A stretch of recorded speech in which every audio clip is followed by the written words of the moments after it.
Subscribe करें हमारे channel मसले मसाइल को और साथ में बेल आइकन दबा दें। हमारी वीडियो अगर आपको पसंद आए तो लाइक करें, शेयर करें। जज़ाकल्लाह। शरई माजूर की नमाज और वज़ू का हुक्म। हाफिज़ आसिम दिल्ली से पूछते हैं, मेरी वालदा को किसी बीमारी की वजह से बार बार हर 5-10 सेकंड बाद पेशाब के कतरों की शिकायत रहती है, वो नमाज कैसे अदा करेंगी और वज़ू का क्या हुक्म होगा? ये बहुत अहम मसला है कि जिसको कतरे आने की बीमारी हो या बार बार हवा खारिज होने की बीमारी हो, वो नमाज कैसे पढ़ेगा। ये ऐसा मसला है कि लोग बहुत खून पीते हैं बार बार पूछ के, तो ये बहुत अच्छी तरह से समझें और ये अच्छा एक क्लिप रिकॉर्ड हो जाएगा ताकि हम आइंदा कोई भी ये मसला पूछता है तो इसी क्लिप का हवाला दूंगा मैं। मसला खूब अच्छी तरह समझें। इस बारे में हमारे पास हमना बिनत जहाश रज़ी अल्लाह ताला अन्हा और ज़ैनब बिनत जहाश रज़ी अल्लाह ताला अन्हा की अहादीस मौजूद हैं कि उनको लेकुरिया की बीमारी थी, बार बार उनको ब्लीडिंग होती थी। आप सल्लल्लाहु अलैहि वसल्लम ने उनको हुक्म दिया कि वो हर नमाज के लिए वज़ू करेंगी और उसी वज़ू से वो जितनी चाहे नमाज़ें पढ़ें।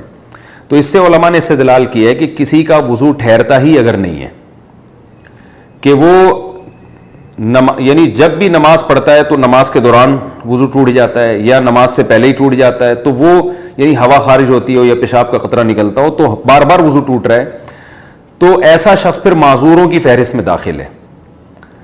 माजूर का हुक्म यह है कि वो एक वज़ू से उस वक्त के अंदर जितनी चाहे नमाजें पढ़ ले, फ़र्ज़ नमाज भी, सुन्नत भी, नवाफिल भी। जब वक्त ख़त्म होगा तो उसका वज़ू टूट जाएगा। दोबारा फिर जब नमाज का वक्त दाखिल होगा तो वो नए सिरे से नया वज़ू करें। तो जो बीमारी उनको लाहिक हुई है उस बीमारी की वजह से वज़ू नहीं टूटेगा। जैसे किसी को पेशाब के कतरों का मरज़ है तो ऐसा माजूर का फिर पेशाब का कतरा निकल गया तो वज़ू नहीं टूटेगा। हाँ, हवा खारिज हुई तो वज़ू टूट जाएगा। और अगर कोई हवा का मरीज़ है, और मेरी चूँकि थोड़ी सी मिजाज की भी आदत है, हमारे मदरसे में कुछ तलबा ऐसे थे जिनको कोई बीमारी थी, वो ना उनकी हवा बहुत खारिज होती थी तो उनको वो अलग से वो नमाज़ पढ़ते थे। तो हमने मजाक में उनका नाम रखा हुआ था कि ये पाक फ़ज़ाइया इन्होंने ज्वाइन कर ली है, ठीक है ना। तो जो भी इस किस्म के माजूर थे ना, हम उनको यही एक वो ताना दिया करते, ताना तो नहीं, एक मजाक करते थे कि आप जमात से नमाज नहीं पढ़ रहे, आप अलग नमाज पढ़ रहे हो तो खैरियत। तो कहता था यार मैं भी पाक फ़ज़ाइया में आ गया हूँ। तो ये मिज़ा होता था उनके साथ, इसको मिज़ा ही समझें, कुछ और ना समझें। तो हवा बार बार खारिज होती है। एक तो पाक फ़ज़ाइया वो है जो वाकई पाक फ़ज़ाइया है, जो एयरफोर्स है हमारी, वो तो हमारे लिए काबिल फ़ख्र है। ये फ़ज़ाइया से मुराद वो वाली फ़ज़ा नहीं है, ये कोई और वाली फ़ज़ा मुराद है इससे।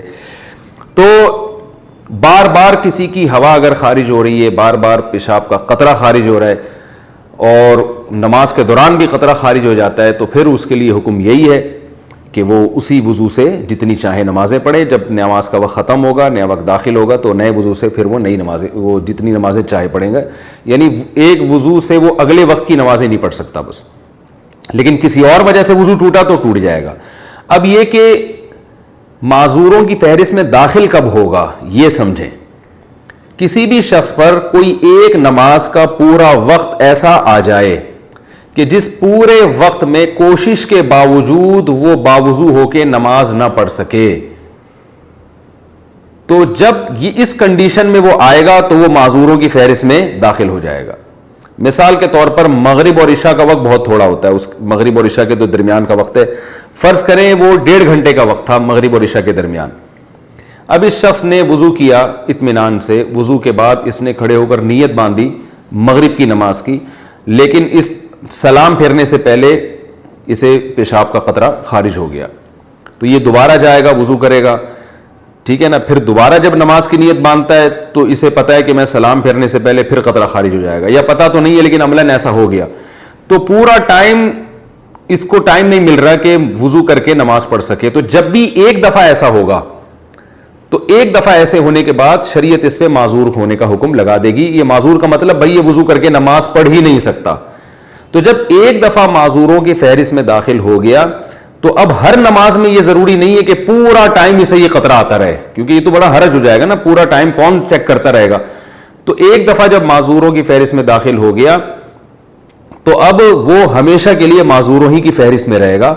अब इस माजूरों की फहरिस्त से निकलेगा उस वक्त जब पूरा टाइम नमाज का गुजर जाए और एक दफ़ा भी कतरा खारिज ना हो। یعنی آپ یوں سمجھ لیں کہ مغرب سے عشاء کے دوران اس نے تجربہ کر کے دیکھا کہ بھائی میں پورا ٹائم گزرتا ہے نماز نہیں پڑھ پاتا میں، اور وہ قطرہ خارج ہو جاتا ہے، تو یہ نوٹ کر لے کہ بھائی میں معذوروں کی فہرست میں داخل ہو گیا۔ اب عشاء کی نماز کا جب وقت داخل ہوگا تو یہ ایک دفعہ وضو کرے، اب فجر تک اس کا وضو باقی رہے گا، کسی اور وجہ سے ٹوٹ گیا تو الگ بات ہے، سونے سے ٹوٹ گیا یا ہوا خارج ہو گئی تو الگ بات ہے، لیکن اس کو جو معذوری ہے نا قطرہ نکلنے کی، اس قطرہ نکلنے سے اس کا وضو نہیں ٹوٹے گا۔ تو اب یہ نہیں کہ اب یہ عشاء سے لے کے فجر تک چیک کرتا رہے کہ ہر تھوڑی دیر میں نکل رہا ہے قطرہ، نہ ایک دفعہ تو چیک کرنا پڑے گا اس کو کہ پوری نماز کے ٹائم میں قطرہ نکلتا رہتا ہے، لیکن جب ایک دفعہ یہ اس فہرست میں داخل ہو گیا تو اب پوری نماز کے ٹائم میں ایک دفعہ بھی اس کو پیشاب کا قطرہ آ گیا تو یہ معذور ہی رہے گا، یعنی معذور کی فہرست میں داخل ہونا تو مشکل ہے، داخل رہنا مشکل نہیں ہے۔ یہ خوب اچھی طرح سمجھیں، جب داخل ہو گیا تو اب داخل ہی رہے گا۔ اب یہ صحت مند لوگوں کے حکم میں اس وقت آئے گا جب پوری نماز کا ٹائم گزر جائے اور ایک دفعہ بھی اسے قطرہ خارج نہ ہو تو ہم کہیں گے اب یہ ٹھیک ہو گیا ہے، کیونکہ پوری نماز کے ٹائم میں ایک دفعہ بھی قطرہ خارج نہیں ہوا۔ تو جب ٹھیک ہو جائے گا پھر یہ عام لوگوں کے حکم میں آ جائے گا کہ جیسے عام لوگ پراپر طریقے سے وضو کرتے ہیں اور قطرہ خارج ہونے سے ان کا وضو ٹوٹتا ہے تو اس کا بھی وضو ٹوٹ جائے گا۔ امید ہے انشاءاللہ سمجھ میں آ گیا ہوگا یہ مسئلہ۔